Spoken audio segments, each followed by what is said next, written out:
예, 우리 인사합니다. 예수부터 할까? 자, 예수부터 할렐루야 샬롬. 우리 눈 바라보고 한 번씩 꼭 눈들 다 맞추셔서 축복하는 시간 갖도록 합니다. 할렐루야 샬롬, 할렐루야 샬롬, 샬롬, 샬롬, 샬롬, 샬롬, 샬롬, 샬롬, 샬롬, 샬롬. 하나님 사랑합니다. 여러분 주 안에서 사랑합니다.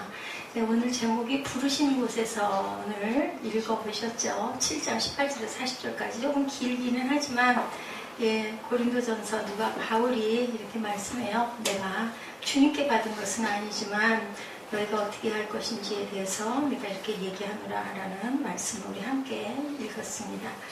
오늘 맥주 감사절, 오늘 영상이 맥주 감사절에 대한 건데 잘 안 지키시는 교회들도 많이 있어요. 왜냐하면 요즘에는 그죠? 농사하지 않는데 근데 꼭 농사만일까요? 우리 6개월 동안, 반년 동안 그죠? 하나의 그 후반기를 시작하는 첫 번째 7월 초로 돌아서 날짜가 조금씩 달라요. 작년에는 7월 5일이 맥주감사절이어서 지키고 갔고 재단에다 뭘 쌓거나 뭐 특별히 여러분들이 그걸 기억해서 뭐 헌금을 더하거나 마음에 감동이 오지 않는다 하더라도 예, 이 날을 계기로 후반기 반년을 우리가 어떻게 살 것인가, 나는 반년 동안 어떻게 왔나를 한번 돌아보는 그런 시간이 되셨으면 좋겠습니다. 예, 마가가 꿈을 꿨어요. 꿈을 꿨는데 예수님께서 깽깽 무거운 십자가를 등에다 지고 비틀비틀 산길을 올라가시는 꿈을 꾼 거예요. 너무너무 마음이 안타까워가지고 마가가 예수님에게 쫓아가가지고 예수님 제가 질게요. 그 십자가 져주세요. 그 얘기를 해도 대답도 안 하고 쳐다도 안 보시고 계속 걸어가셔요. 따라가다 지쳐가지고 계속 부르면서 쫓아갔더니 어느 산 중턱 꼭대기까지 올라간 정상쯤 되는 지점에 예수님이 오르시더니 마가를 이렇게 바라보셔요. 바라보시면서 너는 네 십자가나 저기 뒤에 봐. 저기 네 십자가를 또 버렸잖아. 그러시더래요. 그래서 정말 쳐다보니까 저 아래에 언덕 밑에 십자가가 굴러 떨어져 있는 게 보이는 거예요. 마가가 허겁지겁 막 뛰어갔어요. 뛰어가서 자기 십자가를 짊어지고 예수님 있는 데로 막 뛰어왔어요. 예수님이 마가가 올 때까지 기다리고 있는 거예요. 그래서 제가 십자가를 지고 왔습니다 라고 얘기를 하는데 그 다음부터 예수님이 빙그레 웃으시면서 가시는데 하나도 힘이 안 들어 보이시더래요. 그래서 마가가 물어봤어요. 예수님 왜 아까는 그렇게 힘겹게 땀을 뻘뻘 흘리시면서 비틀비틀 가시더니 지금은 그렇게 편하게 가세요? 예수님 뭐라고 대답하셨을까요? 뭐라고 그러셨을까요? 에스테 집사님? 응? 예수님이 그러셔요. 네가 그 십자가를 네가 지니까 내 짐이 이렇게 가벼워졌다. 내 너무 마음이 기쁘다. 아까 지고 온 십자가는 내 십자가가 아니라 네 십자가를 내가 진 거야. 네가 네 십자가를 졌기 때문에 나는 이제 너무나 가볍단다. 이렇게 말씀을 하시더래요. 우리들이 우리 몫을 잘 감당할 때 하나님이 기뻐하시고 그리고 우리에게 원하시는 것들을 어디에서? 부르신 자리에서 주신다라는 거 오는 말씀 내용이에요. 뭐 여기 보니까 뭐 시집을 뭐 가도 괜찮고 장가를 안 가도 괜찮고 막 계속 그렇게 얘기하죠. 이게 마지막 때가 되니까 누구도 바울도 결혼을 했었는지 안 했었는지 정확하게는 모른대요. 근데 내용으로 봐서는 바울은 결혼을 했었더라도 그저 아내하고 같이 있지 않고 혼자 있는 사람. 아주 못생겼다 그러죠? 대머리에다가 키도 조그맣고 눈은 안질이 걸려가지고 지금지금하고 몸에는 항상 병을 지니고 있고 그렇게 볼품이 정말 없고 발은 어떻게 생겼을까요? 그죠? 그 시대에 그때 생각했을 때 지구를 4바퀴 이상 돌았다라고 생각을 할 만큼 물론 지구 전체는 아니에요. 그 주변에 정말 교통수단도 나쁜 그때 그렇게 다니면서 시작한 게 뭐예요? 에베소 교회를 시작으로 교회들을 세우기 시작을 한 거예요. 왜? 사울이었다가 바울이 된 거예요. 이름은 똑같지만 아람어로 사울이었다가 헬라어로 바울이 됐어요. 바울로 이름이 불려지기 시작하면서부터 사역을 시작하게 됐기 때문에 같은 인물이고 사울과 바울은 이름이 똑같지만 그래서 사울이 바울 됐다라고 얘기를 합니다. 자, 오늘 본문 말씀을 통해서 우리에게 주신 감사라는 것 한번 생각해보는 시간 갖도록 해요. 희정이는 2학년 올라와서 6개월, 이제 조금 있으면 뭐해? 방학이 되죠? 우리 예지도 마찬가지고. 자, 시험 잘 봤어요? 아니요. 뭐라 그랬어요? 시험을 잘 보고 싶으면 뭘 잘해라? 공부를 준비를 열심히 해라. 열심히 하면서 기도해라. 그치? 기도하다 보면은 내가 게으름 피우고 싶고 다른 거 보고 싶고 하다가도 아유 공부해야지 이런 마음이 생기는 거죠. 그래서 우리 아까 그 영상 봤지만 성령의 기름 부으심을 왜 구하려고 하는가? 우리가 최선을 다하는 삶을 살기 위해서 능력 주시는 자 안에서 내가 모든 것을 할 수 있나이다 라는 고백을 하시는 저와 여러분 되시기 바랍니다. 내일의 기름 부음이라는 알기 캔달이 쓴 책에 이런 얘기가 있습니다. 크리스찬이 꿈꾸는 기름 부음에 대하여 어제의 기름 부음으로 끝나는 사람과 현재의 기름 부음으로 사용되는 사람, 그리고 내일의 기름 부음을 기대하는 사람을 나누어서 그 책에 설명하고 있는데요. 가장 불행한 것은 우리의 삶이 어때요? 어제의 기름 부음으로 끝나는 게 가장 불행한 삶이다. 그죠? 은혜 받은 사람들 꽤 있어요. 주변에 보면. 근데 뭐 그때는 그랬는데 다 사는 게 그렇고 뭐 그냥 마음에 하나님 그냥 모시고 주일 예배 드리고 그냥 살면 되지.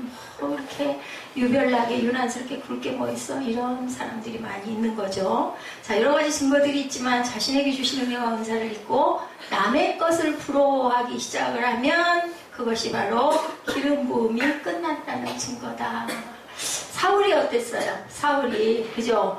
예, 와가지고 왕으로 세워주시죠. 그래서 기름 부어서 왕이 됐는데 그 다음에 어떻게 했어요? 그 다윗을 보면서 샘을 내기 시작을 하잖아요. 그리고 죽이고 싶어 하죠. 자기 사위가 됐는데도 불구하고 10년 동안 쫓아다녔어요. 자, 그럼 하나님이 자 다윗이 못됐으니까 죽여라 하셨을까? 희정아? 응? 응? 사울 왕에게 다윗이 못됐으니까 가서 죽여라 그랬을까? 하나님은 아닐 거야. 그치? 그러면 잘못됐어요? 잘 됐어요? 응? 다윗을 중위로 잡으러 쫓아다닌 게 잘한 거예요? 잘못한 거예요? 사울왕이 잘못한 거예요? 뭐해서? 제가 나보다 낫고 인기가 많아. 그럼 뭐라 그래요? 사울은 천천히요? 다윗은 만만이다. 노래를 듣고부터 더 죽이려고 작정을 해서 소금을 타고 있는데도 창을 던져요. 그러면 창에 맞아서 죽을 것 같은데 피하지도 않았는데 창이 빗나가서 살아나고 그죠? 수없이 다윗을 잡으러 쫓아다니고 하지만 누가? 하나님이 나와 함께 하심으로 그죠? 아까 우리 이사야 말씀 같이 외웠잖아요. 두려워하지 말라, 놀라지 말라, 나는 내 하나님이 됨이라. 내가 오른손으로 너를 붙들리라. 붙들어 주신 것을 우리가 볼 수가 있어요. 그래서 그 기름 부음이 누구에게 떠났다? 사울에게 떠났어요. 그런데도 불구하고 20년 동안이나 왕노릇을 해요. 그 많은 기간을 주셨는데도 돌이키지 않아서 결국은 전쟁에 나갔다가 죽죠. 무섭게 죽죠. 예, 스스로가 자결을 해서 죽는 하죠. 그럼 그걸 보고도 다윗은 어떻게 했어요? 엄청나게 울었어요. 압살롬이 아버지를 배신해가지고 아버지를 몰아내고 본인이 왕이 되려고 했을 때도 그죠? 그때도 다윗은 너무너무 아들을 사랑해서 울었어요. 울 수 있을까요? 우리 같으면 나를 쫓아내고 내 자리 차지하려고 나를 죽이려고 했던 아들을 그렇게 사랑했어요. 압살롬은 그만 그 잘생긴 머리 아주 잘생겼대요. 압살롬이 나뭇가지에 그죠? 투가 메어 달리는 바람에 결국 목이 매달려가지고 대롱대롱 걸려서 죽었어요. 죽을 줄 알았을까요? 압살롬이? 몰라요. 우리는 내일 일을 알 수가 없다. 이스라엘의 초대왕이 그랬고 압살롬이 그랬고 또 많은 사람들이 그래요. 우리에게 주신 기름 부음이 무엇인지 하나님의 은혜가 무엇인지를 생각하는 그런 귀한 맥주 감사절 7월 3일 성찬주일 되시기를 주님의 이름으로 축복합니다. 마가 얘기 여러분들에게 들려드렸죠. 형제여 내가 사랑으로 내 십자가를 질 때 바로 내 십자가를 치는 거나 다름이 없단다. 그렇기 때문에 예수님은 기쁘고 즐거워 하신다라는 거예요. 우리에게는 누구에게나 자신의 십자가가 있어요. 그래서 그 얘기 하죠. 그건 내 십자가야. 이렇게 얘기를 해요. 근데 지고 싶어요? 지기 싫어요? 앉았으면 좋겠어요. 그죠? 그냥 편하고 좋았으면 좋겠는데 그런데 세상이 그렇게 편하고 좋게만 사는 거면은 어디로 들어가라? 무덤에 가 있어라. 사는 게 다 공부하는 학생은 뭐 어때? 깐난 애기는 뭐 좋을까? 응? 응아응아 우는 애기는 어떨 것 같아? 달라고 물어야 줘요. 아프다고 친친하다고 물어야 엄마가 와서 기저귀도 갈아줘요. 그러니까 그 애기도 열심히 자기 십자가를 치는 거예요. 그죠? 갓난 애기도 누구나 그죠? 자기 일을 안 하고 편안하게 누워 자고 놀고 먹고, 만약에 여러분들 저는 어제 그렇던데요. 그냥 아무것도 안 하고 놀고 쉬고 먹고 자고 좋을까요? 아유, 절대로 안 좋을 것 같아요. 그죠? 뭔가 목적이 있고, 뭔가 노력이 있고, 뭔가 열심히 있고, 바쁘고, 그래서 또 피곤해서 잠자고, 그죠? 사실은 그게 좋은 거예요. 그래서 그걸 소화를 잘 시켜야 된다는 거죠. 사도 바울이 얘기하죠. 자, 고린도 교회에서 이 문제가 굉장히 심각했대요. 사람들이 살아가는 방법에는 두 가지 경향이 있는데, 하나는 상대방이 나와 갖기를 원하는 요구, 또 하나는 내가 가지지 못한 것을 상대방을 가져서 상대방을 부러워하는 것. 이 두 가지가 있는데요. 교회에서도 이 문제가 아주 심각했다라고 얘기하고 있습니다. 어떤 사람은 이방인인데 부르심을 받고, 어떤 사람은 유대인인데 부르심을 받고, 그러면 어떨까? 유대인들이 막 이방인이니까 저게 무슨 이방인이 돼가지고 막 이랬겠죠. 그죠? 할례도 못 받은 것이 이랬다는 얘기예요. 근데 바울은 뭐라 그래요? 할례 받은 게 중요하지 않다. 할례는 어디다 해라? 네 마음판에 해라. 자, 모세가 어디 가서 시내산에 가서 뭐 받아갖고 내려왔어요? 돌판에 10계명을 새겨주셔서 가지고 내려왔죠. 그리고 예수님이 오시고 나서는 뭐에다가 새기라고 그래요? 목숨을 다하고 생명을 다하고 뜻과 마음을 다해서 뭐에다가? 네 마음판에 기록해라 라고 말씀하시잖아요. 이제 그게 중요한 게 아니다. 네 마음 중심이 어디 있니? 어디에 누가 와 계셔요? 우리 마음 안에 하나님이, 예수님이 누구를 주셔서? 성령을 주셔서. 그래서 너는 거룩한 뭐라고 그래요? 성전이다 라고 말씀하시죠. 예수님이 그렇게 오셔서 그렇게 가셨어요. 뭐를 찍고? 성소의 휘장을 찍고. 지성소, 우리 지난번에 얘기하지 않았어요? 금요일날 얘기했나요? 지성소는 누구만 들어간다? 대제사장밖에 못 들어간다. 그죠? 제사장들이 매일매일 잘못한 건 하지만 1년에 한 번 대속죄일이 되면 대제사장만 지성소에를 들어가는데, 거기는 들어갔다가 죄가 대제사장에게 있으면 어떻게 해서 나온다고 그랬어요? 죽어서 나온다. 우리 예전에는 예배를 오래 드렸기 때문에 아직 기억하네. 요즘에 금요철야를 안 오니까 못 들어서 뭐를 했나 했더니 알고 있네요. 그래가지고 아무도 들어가서 소식이 없으면 뭐 한다고 그랬어요? 끈을 잡아 당겨보면 떨렁떨렁 방울 소리가 나면서 낑낑낑 잡아 끌어보면 시체가 돼서 나온다. 그래서 그날은 모든 민족들이 다 겁을 내서 막 바깥에 뜰에, 그죠? 그 지성소 저 밖에 마당 뜰에서 다들 부들부들 떨면서 금식하면서 기다리고 있다가 제사장이 아무 문제 없이 피를 가서 붓고 돌아 나오고 나면은 휘 해서 그 소리가 무슨 소리가 같다고, 바람 소리가 휘익 하는 소리가 아주 엄청난 큰 소리가 들렸다고 그랬어요. 그런데 예수님이 성소의 휘장을 찢음으로 인하여 누구 이름으로 기도했습니다 하면 돼요. 예수 그리스도의 이름으로 기도했습니다. 그러면 제사장이 가서 하나님 만난 거랑 똑같이 우리는 누가 통로가 돼서? 예수님이 통로가 돼서, 그죠? 그런 사건을 하나님이 만드셨다는 거기 때문에 할례가 중요하지 않다. 20절에 명확하게 말씀하죠. 각 사람은 뭐라고 그래요? 부르심을 받은 그 부르심대로 지내라. 사무엘하 성경 찾아, 고린도전서 말씀 찾아서 같이 따라가야 빨리 예배가 끝나고 졸렵지 않다.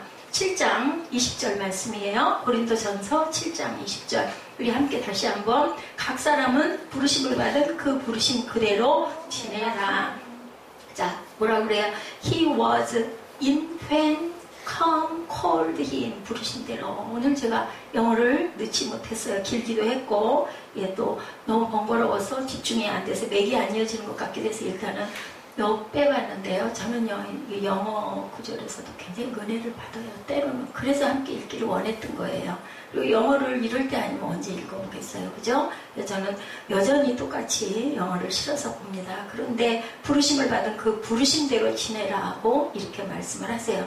우리의 신앙도 마찬가지예요. 나와 같은 신앙을 가지지 못한 사람을 바라보며 비난해서는 안 된다. 아유, 저 사람은 왜 저래? 그지? 예배 시간에 왜 저래? 이럴 경우가 있어요. 그런데 그래도 그렇게 비난하지 말라는 거죠. 예, 그거에 바로 내가 바르고 내가 전도하는 거라고 생각을 하기도 해요. 우리는 누구나 다 자꾸 눈이 뭐를 해요? 판단하게 만든다. 그죠? 그런데 바울은 얘기하죠. 꼭 그러지 말라고.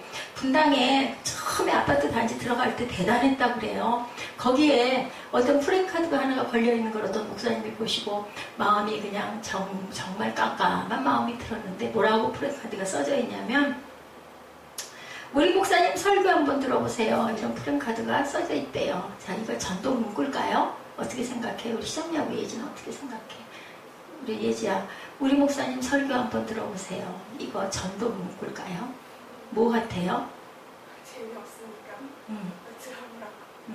그게 아니라, 자, 설교 듣는 사람은 누가 들어요? 설교 듣는 사람 누가 들어요? 예수 믿는 사람들이 들어요. 근데 우리 목사님 설교 한번 들어보세요 하는 건 뭐예요? 우리 교회 오세요. 그죠?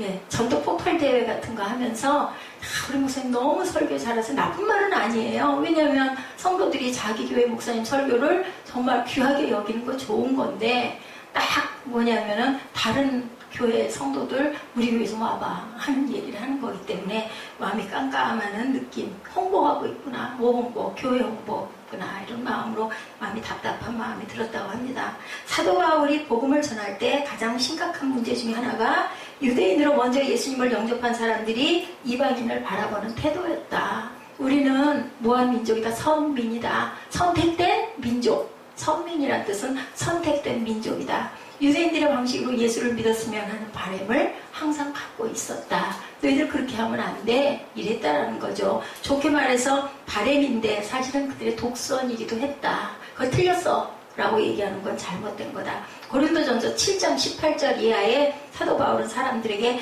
말하죠. 메시지 성경에 보니 18, 19절에 뭐라고 말씀했냐면요. 하나님께 부르심을 받을 때 여러분이 유대인이었습니까? 그렇다면 유대인이라는 증거를 없애려고 하지 마십시오. 그대로 하십시오. 그죠? 하나님의 부르심을 받을 때 여러분이 이방인이었습니까? 그렇다면 유대인이 되려고 하지 마십시오. 이방인 채로 계십시오. 그게 중요한 건 아닙니다. 바울이 이렇게 얘기를 했대요. 무엇이 중요하냐? 정말 중요한 것은 하나님의 부르심에 순종하고 그분의 계명을 지키고 있는가? 이게 중요하다. 현장이 중요한 게 아니라 본질이 중요하다라는 얘기를 바울이 하고 있습니다. 바울에게도 약점이 있었어요. 바울은 예수님 계실 때 있었어요? 없었어요? 없었어요. 어디서 만났어요? 다메섹에서 만났어요. 그죠? 그러다 보니까 맨날 뭐라고 그래요? 말씀 처음 시작할 때 나 사도된 바울은 이렇게 얘기해. 왜 그랬을까? 본인이 12제자가 아니었었기 때문에 거기에 대한 늘 컴플렉스를 갖고 있었어요. 그래서 자칭 나 사도된 바울은. 근데 일은 12제자보다 어떤 면으로 더 많이 했어. 교회를 세운 기초가 됐으니까. 그죠? 그 많은 교회들을 다 세웠으니까. 이 사람도 그런 부분에 핸디캡을 갖고 있었던 사람이다. 근데 그게 중요한 건 아니다. 베드로의 사역에서도 가장 큰 강점이 뭐였을까? 베드로는 어떤 사람? 우리가 기억할 때 예수님을 몇 번? 3번 부인했던 사람. 그럼 베드로가 설교할 때 늘 뭐라고 얘기했을까? 나도 예수님을 3번이나 부인했어요. 이러고 얘기를 하지 않았겠나. 그게 약점이자 강점이다. 아까 길선주 목사님 영상 우리 봤죠? 나는 아간과 같은 사람이 있어서 우리나라가 복을 못 받습니다. 나와서 뭐예요? 회개하죠. 간증하고. 그걸로 인해서 그 교회단이 사람 아까 봤어요? 막 바글바글 하잖아요. 여기저기서 막 울면서 장로님들이 일어나서 나도 이런 죄를 졌습니다. 나도 이런 죄를 졌습니다. 그래서 울음바다가 되고 불이 임했다라는 얘기가 있어요. 그래서 우리는 항상 누가 나한테 뭐라고 했대서 거기서 상처를 받는 걸로 몸에 꽁 넣어두고 보자 이러면은 결국 누구 마이너스? 응? 내 마이너스. 그럴 때는 물론 순간 목사님도 마찬가지예요. 불끈 화가 나지만 곰곰 생각해 볼 줄 알아야 된다. 말도 안 되는 내가 억울한 소리를 당했다 할지라도 그 말 속에 내가 들어야 할 말이 있을 수도 있다. 그 사람을 통해서 누가 말씀하신다. 예수님이 하나님이 말씀하시는구나. 아 이런 부분 내가 좀 그렇지 하고 뭐 할 줄 알아야 된다. 돌이킬 줄 알아야 된다. 만약에 베드로가 예수님 3번 부인하고 뭐하러 갔어요? 물고기 잡으러 갔죠? 나는 이제 다 필요 없어. 그렇게 아예 끝나버렸다면. 근데 베드로는 어떤 사람이었어요? 밖에 나와서 예수님과 눈이 이렇게 마주치는 거 여러분들 보셨죠? 영상에서 보셨죠? 그러고 나서 눈이 마주치는 순간 예수님의 눈이 어땠어요? 나는 선명하게 기억하는데 여러분들 느낌. 예수님의 눈이 그냥 슬펐던 것 같아요. 이렇게. 뭐라고도 안 하셔서 이렇게 바라보시는 그 눈과 딱 마주치는 순간 밖에 나가서 담벼락에 대고 엉엉 울었어. 그죠? 그랬기 때문에 내가 잘못했구나 깨달은 거예요. 그죠? 그리고 나중에 예수님 마지막 승천하시기 전에 우리 새벽에 맞도록 밤이 맞도록 물고기 잡았는데 한 마리도 못 잡았을 때 예수님이 오셔가지고 그물을 네 오른쪽에 던져라. 새벽에. 근데 누가 더 물고기를 잘 잡을까요?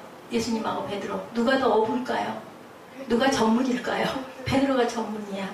근데 그 시간에 깊은 바다에 물을 깊이 그물을 던지면 물고기는 못 잡아요. 말도 안 돼. 근데 베드로는 어떻게 했어요? 말씀에 순종했다 그래요. 순종함으로 인하여 그물이 찢어지지도 않고 153마리의 물고기를 잡는 역사가 일어나죠. 예수님이 무태 가서 제일 먼저 그 가나안 바닷가 건너편에 제일 먼저 뭐 해놨다고요? 아침 조반 준비해놨다. 숯불 피워서 떡과 물고기를 얹어놨다 그래요. 와서 밥 먹어라. 왜? 밤새도록 고기 잡느라 얼마나 배고팠겠니? 거기 작은 너희들 물고기도 좀 가져와라. 그래서 거기서 아침을 먹는 사건이 일어나고 예수님이 누구에게? 베드로에게 네가 나를 사랑하니? 몇 번? 3번. 왜 3번이나 네가 나를 사랑하니? 똑같이 물어보셨을까? 왜 그러셨을까? 야, 너 나를 3번 부인했지? 너 나 진짜 사랑해? 맞아? 네가 나를 사랑하면 나를 그럴 수가 있어? 우리 같으면 그럴 건데 예수님은 아무 말도 안 하시고 네가 나를 사랑하니? 네가 나를 사랑하니? 마음이 어땠을까? 베드로는 뭔가 모르게 좀 찔렸을 것 같아. 그러니까 뭐라 그래? 고개 숙이고 예수님이 내가 예수님 사랑하는 줄을 아시옵니다. 고개 숙이고 이러죠. 그랬더니 내 양을 쳐라. 내 양을 먹여라. 그래서 베드로 성당이 생겼어요. 그 자리에. 응? 그래서 주로가 되죠. 그죠? 그런 역사가 왜 일어나요? 대단하고 잘나서 일어난 게 아니라 회개하고 돌이켰기 때문에. 그죠? 성령을 받는 그때도 아니었어. 언제? 마가의 다락방 아까 나왔죠? 영상에. 그게 마가의 다락방 모습이에요. 거기에 가서 기도하라고 그랬죠? 예루살렘을 떠나지 말고 내가 다시 올 때까지 너희는 열심히 기도해라. 그래서 120문도들이 모여 앉아서 기도하다가 성령이 불에 혀가 갈라지는 것 같이 오시는 사건이 사도행전에 나타나잖아요. 그러면서 그냥 거기서 성령을 받으니까 예수님이 돌아가셨어? 부활하셨어? 제자들에게 나타났어? 그래도 아무도 변화하지 않았는데 다 자기 갈 곳을 갔어. 베드로는 물고기 잡으러 가고 그 다음에 엠마오로 2 제자가 가고 다 떠났어. 아무도 안 남았어. 제자들. 그렇게 열심히 3년을 예수님을 따라다녔는데도. 근데 예수님이 나타나서 엠마오도 찾아가시고 그죠? 또 베드로한테도 찾아가시고 또 처음에 도마가 나는 안 믿어. 손에 못 자고 찔린 자국 내가 손도 보기 전에는 안 믿어 하니까 또 나타나셔서 자 여기 와서 만져봐라. 네가 나를 안 믿어? 이 녀석 내가 너를 가만둘 것 같아? 우리 같은 그럴 건데 네가 내 말을 안 그러셨잖아요. 만져봐라. 그런데 보지 않고 믿는 자가 복되다. 그럼 뭐 축복해 주고 하셔. 샬롬 하고 가셨어요. 나중에 베드로 찾아가셔서 네가 반석 위에 교회를 세우라고 말씀을 하시죠. 이런 예수님, 그러니까 우리는 어디에서? 부르신 자리에서 네가 할 것을 열심히 하라고 말씀을 하세요.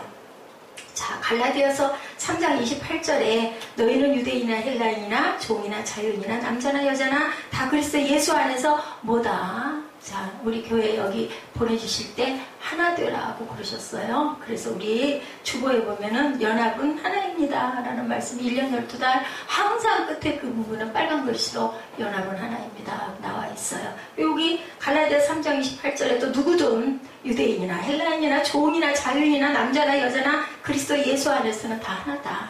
높낮이가 필요 없다. 유명하고 돈 많고 힘이 세고 이쁘고 이거 필요 없다. 남자도 여자도 종도 괜찮아. 자, 주 안에서는 모두 다 하나다라고 얘기를 한 거예요. 본문 23, 4절 본문 말씀이 요즘 피터슨 성경의 메시지 성경 여러분들 혹여 마음에 감동이 오시면 메시지 성경 하나 사서 읽어보면 재밌어요. 얘기로 다 풀어서 설명해 놨기 때문에 종이든 자유이든 간에 한때 여러분 모두는 죄악된 사회에 볼모로 잡혀 있었습니다. 성경에 나타난 얘기 이대로 제가 읽어드리는 거예요. 그때 하나님께서 여러분의 몸값으로 어마어마한 금액을 치르셨습니다. 성경이 이렇게 설명이 되어 있어요. 메시지가 메시지잖아요. 얘기로. 그러니 여러분은 다른 사람이 시키는 대로 행하던 옛 습관에서 돌아가지 마십시오. 옛 시키는 그 습관대로 돌아가지 말고 친구 여러분, 여러분이 부름받았던 그 자리에 머무르십시오. 하나님께서 그 자리에 함께 계십니다. 고상한 자세를 견지하고 하나님 곁에 머무르십니다. 라고 얘기했는데요. 우리 뭐라고 말씀하셨는지 우리 본문 말씀 한번 다시 볼까요? 23절에 뭐라고 말씀하셨어요? 같이 한번 읽어보죠. 너희는 값으로 서신 것이니 사람들의 종이 되지 말라. 형제들아 너희는 각각 부르심을 받은 그대로 하나님께 함께 거하라. 근데 이 말씀을 지금 얘기한 것처럼 돌아가지 말고 고상한 자세를 견지하고 하나님 곁에 머물러라. 이렇게 설명을 해놨다라는 거예요. 그래서 해석이 되어 있어요. 우리가 부름받은 그 자리를 지켜야 하는 이유는 과연 뭘까? 아니 그 자리를 지켜야 하는 근거는 그럼 뭘까? 우리를 부르신 그 자리에 하나님께서 내가 너와 뭐 한다고요? 함께 하겠다고 하시니까. 아까 예전에 질문했었죠. 새벽 예배 때 어떤 것이 내 거예요? 어떤 순간이 제일 좋아? 제일 중요한 거예요? 했더니 오늘, 지금, now. 그죠? 과거도 미래도 우리는 지나간 건 어쩔 수 없고 앞으로도 우리는 알 수 없고 내일이 있을지 없을지 당연히 있겠지만 그거는 그냥 항상 규칙이었으니까 당연하지만 내일의 일을 우리는 알 수가 없기 때문에 제일 중요한 건 지금이다. 아멘? 지금 이 자리가 가장 중요하다. 하나님께서 어마어마한 값을 치르고 사셨다는 거예요. 우리가 가져야 하는 고상하고 존귀한 형상이 있는데 이제 환경에 의해서 좌지우지되는 존재가 우리는 모두 다 아니다. 누구의 종이 되지 말라. 사람의 종이 되지 말라. 뭐만 되라? 하나님의 종이 되고 하나님의 형제가 되고 주님의 예수님의 신부가 되라. 아멘? 그렇게 말씀을 하고 있다라는 거죠. 사람의 종이 되지 말라는 말을 메시지 성경에서는요. 다른 사람이 시키는 대로 행하던 옛 습관이라고 표현하고 있어요. 세상 사람들이 시키는 것대로 너희들 그렇게 하면 안 돼. 이제는 우리는 뭐기 때문에 비싼 몸값을 치르고 사신 예수님의 피로 구원받은 새 생명들이기 때문에 세상 사람들의 말대로 그대로 따라가지 말아라 라고 얘기하는 거예요. 다른 사람의 눈치 보고 다른 사람의 관심 받으려고 하는 부자유함에서 너희들을 벗어나. 당당해져. 내가 너를 지키니까. 두려워할 것도 없어. 염려할 것도 없어. 그죠? 우리 옛날에 제가 잘 듣던 김은우 목사님, 그 목사님 말씀 중에 기억나는 게 단 한마디 있어요. 쫄지 말고. 쫄지도 말고 겁내지도 말고 눈치 보지도 말고. 그 목사님이 그렇게 말씀을 못하시고 어눌하시고 수줍음을 잘 타시고 사람들 앞에 나와서 말 한마디도 못하고 자기는 애인에게도 3번이나 채이고 맨날 그 얘기를 해요. 그랬던 내가 이렇게 됐다. 왜? 하나님께서 나를 변화시켜 주셨다. 그리고 자유하십시오. 남에게 유익을 줄 수 있는 자유를 우리는 뭐가 있을까? 자유함이 뭐가 있을까? 신앙은 우리에게 무엇을 하지 말라는 것이 아니고 신앙 속에서 우리를 자유하게 쓰시기를 원한다라는 말씀을 오늘 본문에 하고 계세요. 부르심은 우리를 부르신 그 자리에 찾아온다. 사도 바울 시대에는 잘못된 자유의 개념이 존재하고 있었던 것 같아요. 인간의 욕망을 절제함으로 죄로부터 자유하고자 했던 금욕주의자들이 있었어요. 그 쾌락스러운 거. 예를 들어, 사랑하는 사람 만나가지고 막 둘이 사랑하는 이런 것도, 그거는 아니야. 쾌락이야. 모든 금욕이라는 건 음식도 끊고, 그런 것도 끊고, 우리 하나님이 주신 우리 3가지의 본능이 있잖아요. 자는 것, 그죠? 먹는 것, 그리고 사랑하는 모든 것들은 다 죄야, 더러운 거야. 하는 금욕주의. 어떤 사람은 높은 몇십 미터 나무 꼭대기 위에서 거기에서만 살던 성자도 있었다 그래요. 정말 어떻게 그렇게 할 수 있었을까? 나무 꼭대기 위에 거기 앉아가지고 아무것도 안 하고 정말 신기하죠. 근데 그 사람도 죽어요? 살아요? 죽어요. 언젠가는 아무리 그래 봤댔자 하나님의 진리의 말씀 안에 거하지 않으면 그 생명이 과연 생명으로 영생으로 이어질 것인지, 그죠? 하나님을 믿는 사람이 아니었으니까. 근데 정말 대단한 거야. 나무 꼭대기에서 그렇게 살 수 있었다는 거. 아무것도 안 하고. 그죠? 대단하긴 하지만 그것은 사람의 한계를 가지고 있다. 자신의 금욕을 위해서 독선적이 되거나 위선적이 되는 경향을 가져서는 안 된다. 독선은 남을 의식하지 않는 죄, 위선은 남을 의식하는 죄.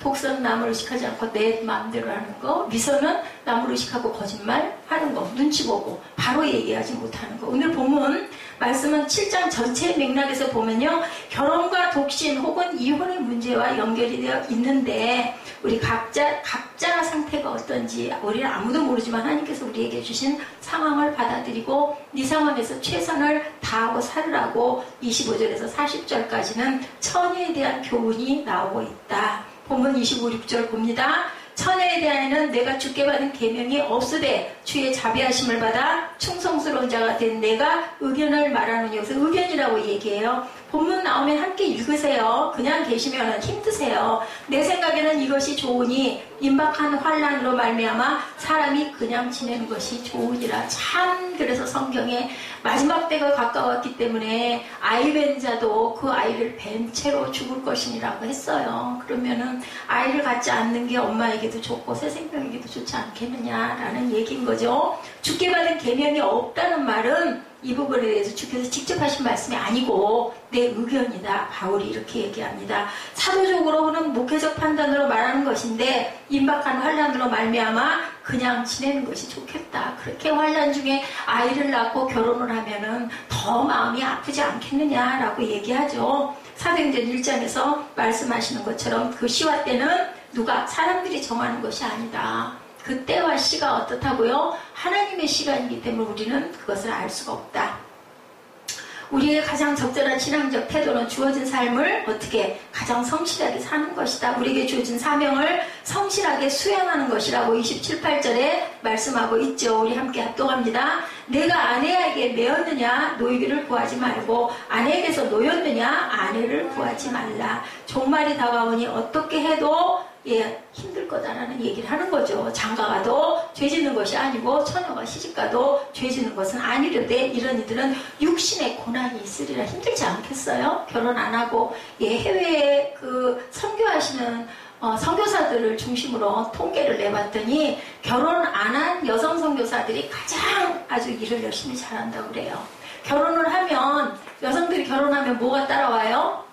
아기도 낳아야 되고, 그죠? 남편에 대한 부분도 감당해야 되고 그런 부분들이 있기 때문에 열정적으로 일을 할 수가 없다. 남편에게 무엇을 해줄까, 어떻게 기쁘게 해줄까 이 생각을 하게 된다. 또 남편들도 결혼을 하면 근데 다 좋은 것도 다 나쁜 것도 아니다. 그죠? 근데 대개는 그죠? 남성들이 목사님이 되면은 아내가 꼭 있어야 돼요. 왜냐면 밥, 그죠? 빨래, 그죠? 그런 부분을 청소 맡아줘야 되기 때문에. 근데 여성 목사님들인 경우는 어떨 것 같아요? 결혼을 하면 남편들로 인해서 그 모든 일을 거꾸로 다 하고, 그죠? 목회를 해야 되기 때문에 엄청 많이 힘들다. 고난을 각오해라 라고 말씀을 하시는 거예요. 오늘 본문에 보면 결혼하지 않는 것이 정상적이라는 말이 아니고 주의 일을 하는데, 그러니까 그 사람의 그릇에 따라 꼭 그게 아니다 이다라고는 하지 마라. 그 사람이 사명을 뭐를 받았는지에 따라서 그 부분은 선택할 수가 있다. 죄가 아니다. 또 결혼하고 엄청 잘 감당할 수 있겠으면 결혼하고 네가 감당을 해. 근데 고난이 따를 것이다. 그죠? 우리 그 대학 그 교회인가요? 거기 그 목사님. 그 목사님은 그래서 자기는 아이를 낳지 않겠다라고 하나님께 서원을 하고 모든 청년들이 다 내 아들이다. 내 딸이다. 그래서 그렇게 열심히 일을 잘 하시죠. 보면은 우리 강아지들 기르고 또 지난번에 뭐죠? 햄스터. 우리 햄스터는 그렇게 찾아도 없더니 어디 있었다고요? 화단에서 거기서 말라지고 있었더라는 거예요. 거기 나가면 살 것 같았는데, 그죠? 안 살았어요. 그 햄스터 장 안에 있었으면 밥 주고 잘 살았을 건데 햄스터가 뭐해서 탈출을 한 거예요. 죽을 줄 알고 했겠어요? 모르고 했어요. 근데 화단 정리하다 보니까 바싹 말라갖고 있다고 햄스터 길렀죠 하고 물어보더라고요. 그래서 어이구 저기 공중으로 휴거했나 했더니 아니구나 하고 그렇게 느꼈어요. 이렇게 그 기르던 것들에서 매이면 거기에 매여버리면 그것이 무상이 되니까 그 상태, 강아지를 아무리 잘 길러도 강아지로 인해서 내가 일을 못하게 되면 그거는 아니다. 그 부분을 너희들이 잘 생각해라. 목회자들이 취미생활에 또한 지나쳐가지고 비판을 골프에 빠진 목회자들도 많아요. 그죠? 그런 경우에도 그것은 하나님의 일보다 그게 중요하면 온전한 것이 아니다. 희성아, 그지? 그거 괜찮아요. 골프 칠 수도 있어. 아니면, 아니, 목사님들이라고 취미생활 하지 말라는 법? 없죠. 예. 왜냐하면 스트레스도 있기 때문에. 하나님 찬양하고 기도하고 예배하는 것도 굉장히 좋고 은혜롭지만 또한 우리 세상에 살기 때문에 뭔가 내가 좀 환기할 수 있는 일을 갖고 있는 게 좋은데, 그런데 목회 지장에 가서는 안 된다. 결혼과 이혼의 문제에서도 어떤 율법적인 규제가 아니다. 무엇이 유익한가를 생각해라. 이것이 진리의 문제는 아니다. 그러니까 네 형편과 네 사정에 잘 맞춰라. 가톨릭의 신부와 수녀들이 청교지에서 평생을 보내면서 헌신할 수 있는 이유는 가정이 없기 때문이다. 그래서 신부들은 결혼을 안 해요. 그죠? 사제관에서 그 대신 누가? 수녀님들이 다 잡수실 수 있게 해주시고 생활할 수 있게 수녀님들이 해주세요. 근데 우리 기독교의 목사님들인 경우에는 가정생활을 해야 되니까 아내가 없으면 목사직을 안수를 안 해줬어요. 그래서 신학교 졸업할 때가 되면 너도 나도 결혼하려고 굉장히 애를 썼던 시절이 있었어요. 우리가 흔히 규범의 문제를 진리의 문제로 절대로 착각하지 말아라 라고 바울이 지금 오늘 본문은 말씀을 하시는 거예요. 자기 형편과 사정이 어떤지, 내 그릇이 어떤 그릇인지 그것을 잘 알고 해라. 말씀 안에서 참 자유가 무엇이고 책임이 무엇인지를 고민하면서 살아가시기를 바울이 오늘 본문에서 강조하고 있습니다. 자, 리차드 범브란트 목사가 지은 성 크리스토스톰 전기에 나오는 이야기입니다. 크리소스톰은 주교로 있을 때 자신이 관장하는 교구 가운데 외딴 곳을 방문했어요. 자, 천주교는 어때요? 모든 교구마다, 그 세계 모든 교구마다 말씀이 똑같아요. 우리는 다르잖아요. 목사님들이 감동 오는 대로 설교를 하잖아요. 근데 천주교는 미국을 가도 영국을 가도 우리나라도 어디를 가나 천주교 의식은 다 똑같아요. 요즘엔 조금 변형된 게 기도할 때 자유기도를 좀 하지만 읽는 것도 똑같고 말씀도 똑같아요. 그런데 아주 외딴 곳에, 아주 사람도 얼마 살지 않은 외딴 곳에 거기도 교구를 하나 세운 거야. 왜냐하면 예배드려야 되니까. 그러다 보니까 거기에 사제가 없어. 어떻게 할 수가 없어. 그래서 이 크리스톰이 어떻게 했냐면요, 그곳을 찾아가가지고 아주 그 믿음이 좋은 신실한 농부 하나를 찾아서 교육을 시켰어요. 교육을 시켜가지고 거기서 사제 노릇을 하게 한 거야. 그래놓고 보니까 이 크리스톰이 얼마나 걱정이 되는지 몰라. 내가 공연한 짓을 한 게 아니야. 제대로 하지도 못할 텐데 그 농부가 뭐를 하겠어? 이런 마음이 들어가지고 도저히 안 되겠어서 어느 날 거기를 몰래 갔어요. 그 섬에를. 가가지고 기둥 뒤에 숨어가지고 예배하는 거를, 미사라고 그러죠? 미사 드리는 걸 뒤에서 딱 봤는데, 그만 그 미사 드리는 모습을 보면서, 기도하는 걸 보면서 이 크리스톰 그 훌륭한 대주교가 막 눈에서 눈물을 쏟았어. 그러고는 예배 끝난 다음에 그 농부 사제 앞에 가서 무릎을 꿇고 나에게 안수해 주시오 했다고 그래. 오는 깜짝 놀래, 오신지 몰랐거든요. 깜짝 놀래가지고 제가 안수를 받아야죠. 왜 사제님 왜 이러십니까? 교구 대주교님 왜 그러십니까? 했더니 나는 아직까지 당신처럼 그렇게 기도를 열정적으로 뜨겁게 하는 사람을 나는 본 적이 없어. 그랬더니 이 농부가 뭐라고 말을 했을까요? 아니 그러면 다른 데서 다른 이렇게 아닌 따르게 하는 예배도 있단 말입니까? 이렇게 거꾸로 물어봤다 그래요. 그 농부가. 자, 무슨 얘기를 하는 거예요? 규범과 규례가 중요한 게 아니다. 성령과 하나님이 그 자리에 계시는가가 중요하다. 숫자가 중요한 게 아니다. 예배에 드리는 너희들의 마음 자세는 어디 있느냐가 중요하다. 설교자에게도 마찬가지의 말씀을 하신다고 하죠. 자, 인간들이 만들어 놓은 자격이 진심을 막지는 못한다. 제가 지난번에도 한번 말씀드렸죠? 예, 목회자는 아무리 훌륭한 대학, 그죠? 우리 예지가 어디 가고 싶다고 그랬다고 그랬죠? 미국에, 무슨 대학? 그죠? 무슨 대학? 응? 무슨 대학? 유명한 대학 있어. 계속 이름 잊어버렸어. 그 대학 가고 싶다면 갈 수 있죠. 열심히 공부하면 안 될 건 없죠. 그 대학을 나왔다고 해서 훌륭한 목회자가 아니다. 그죠? 예. 우리 무슨 그저 총회에 소속되어 있는 그런 신학대학부를 대학교도 아니고 대학원을 그냥 그 신학원을 나왔다 하더라도 그 안에 목회자 안에 성령께서 계시면 훌륭한 목회자다라는 거죠. 그래서 우리가 규범대로 살면 너무나 쉽고 선과 악을 쉽게 분별하고 쉽게 정죄하는데 창세기에 나오는 선악과를 왜 따먹지 말라고 하셨을까? 여러분들 한번 생각해 봤어요? 하나님이 하나님보다 높아지는 거 속상해서 그러셨을까? 예지 생각에는 왜 선악과를 따먹지 말라고 그랬을까? 인내심. 응? 인내심. 그래, 너 나한테 순종 하나 안 하나 보자. 그죠? 그런 마음도 있겠지만 사실은 선악과를 먹는 순간 눈이 밝아져서요. 선과 악에 대한 분별을 하게 되고 분별을 하게 되면 상대방을 비판을 하게 되니까. 그러면 뭐가 들어오니까? 비판하는 순간 내 안에 죄가 들어오기 때문에 선과 악을 알게 되고 행하게 되고 죄가 들어오기 때문에 따먹지 말라고 했어요. 말 맞다나 예지 말 맞다나 순종함도 있어야 되겠죠. 그죠? 그런데 그만 따먹는 바람에 눈이 밝아져서 자기의 뭐를 보게 돼요? 벗은 몸을 보게 되죠. 수치스러움을 느끼게 되죠. 아무것도 몰랐는데 그거. 여러분 같으면 어떤 상태가 더 행복한 상태일 것 같아요? 모르는 게 약이다라는 얘기가 있어요. 근데 뱀이 뭐라고 그랬어요? 눈이 밝아져서 너도 하나님같이 될 거야. 그러니까 그만 그게 다 그럴 것 같잖아. 욕심이 나갖고 먹었는데 결과는 에덴 동산에서 쫓겨나고 생명도 이제는 네가 정령 뭐하리라? 죽으리라. 죽었어요? 안 죽었어요? 아담과 하와 그 순간 죽지 않았어요. 근데 죽었다는 뜻은 뭐를 의미한다? 하나님과의 관계가 끊어져 버렸어요. 응? 하나님과의 관계가 끊어져 버리고 하나님을 가리게 됐어. 숨게 됐어. 그 상태가 된 것을 죽은 상태. 우리가 생명이 그냥 있는 게 사는 게 아니라 우리 안에 주님의 생명이 있어요. 우리는 산 사람이다. 유정란 얘기해줬죠. 그게 산 사람, 진짜 산 사람은 그런 사람이 산 사람이다. 신앙이 다른 사람들이 함께 살아간 것이 얼마나 힘든 일인지 바울은 봤어요. 그래서 신앙이 하나 돼야 된다. 그래서 결혼했다 이혼하면은 결혼해도 상관은 없는데 주 안에서 하라. 신앙이 다르면 너무너무 고통스럽고 힘들다. 그것을 극복해 나가거나 전도해 오기가 너무 어렵다. 신앙을 지키고 주의를 하기 위해서는 어떻게 보면 혼자 사는 것이 더 유익일 수도 있다라는 게 오늘 바울이 나도 그렇게 하고 있느니라 라고 얘기를 해요. 근데 이거는 하나님이 주신 게 아니라 내 의견이다.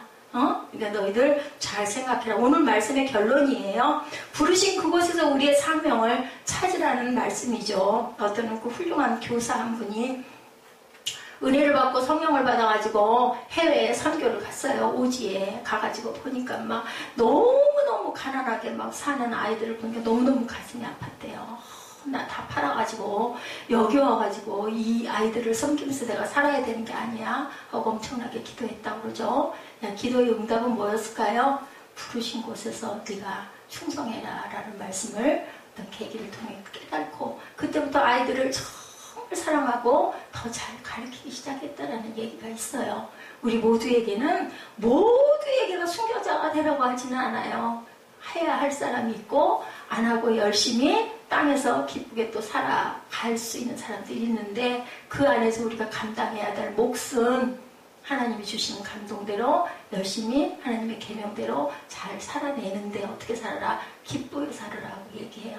근데 내게 주신 그 달란트가 딱 쥐어져서 맞부딪혀지면 플러스 마이너스가 붙으면 뭐가 일어나? 스파크가 일어나죠? 전기가 흐르죠? 그것처럼 우리 안에 생명이 흐른다. 그래서 기쁨과 감동과 감사가 있는 일, 그리고 내가 잘할 수 있는 일, 그게 바로 달란트라고 얘기하죠. 레위가 하루는 길을 걷고 있는데 어떤 사내가 바쁘게 달려가고 있었어요.